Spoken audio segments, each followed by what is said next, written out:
University of Leicester iGEM team is working on a very different idea.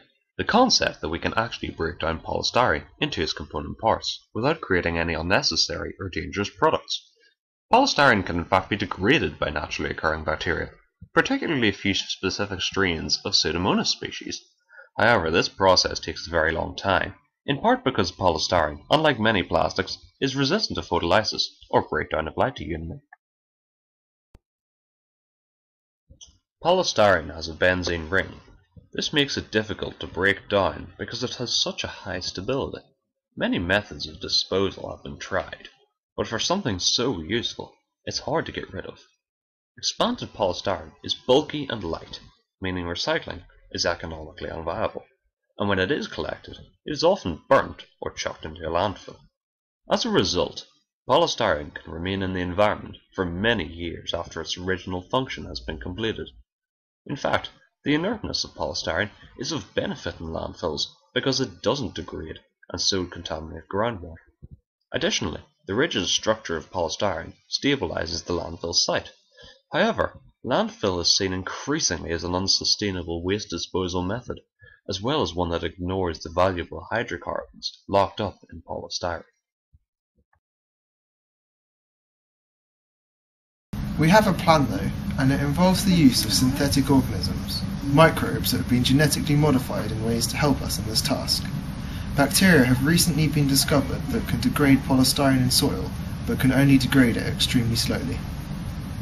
What we're proposing to do is to take some species that are known to degrade polystyrene very, very slowly, that live in the soil, such as Pseudomonas species, and take the genes out of those bacteria and put them in lab-safe species, such as various strains of safe E. coli. We'll attach them to high-expression promoters to increase the amount of enzyme present. We also intend to alter the genes in the pathway to see whether change in the base sequence, and therefore the amino acid sequence, can improve the pathway's reaction speed. In other words, we take the DNA from one microbe, play about with it a bit, stick it in another microbe, see what happens.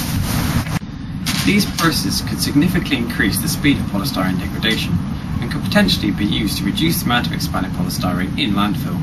Later research could focus on coupling degradation to synthesis of useful products such as biofuels or hydrogen.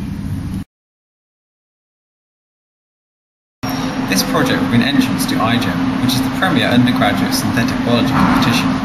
The project design and competition format is an exceptionally motivating and effective teaching method. We have been given a kit from the Registry of Standard Biological Parts at the beginning of the summer to aid us in this task.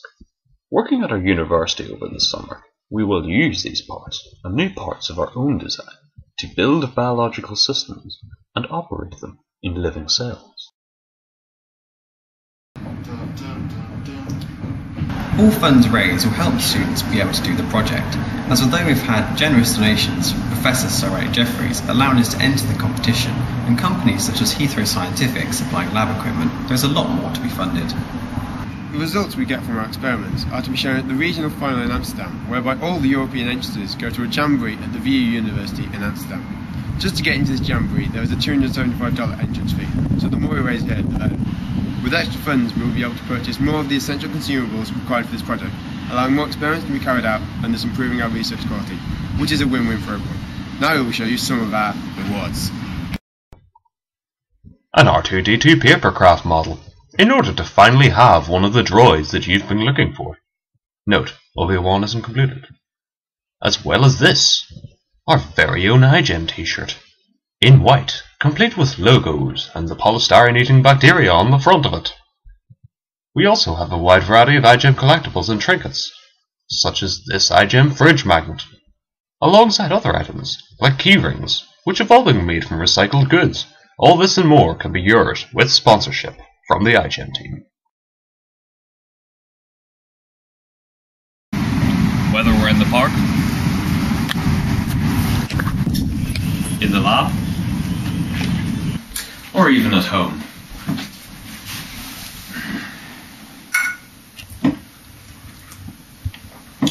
We'll be thinking of new ways to get this project done. Until then, so long.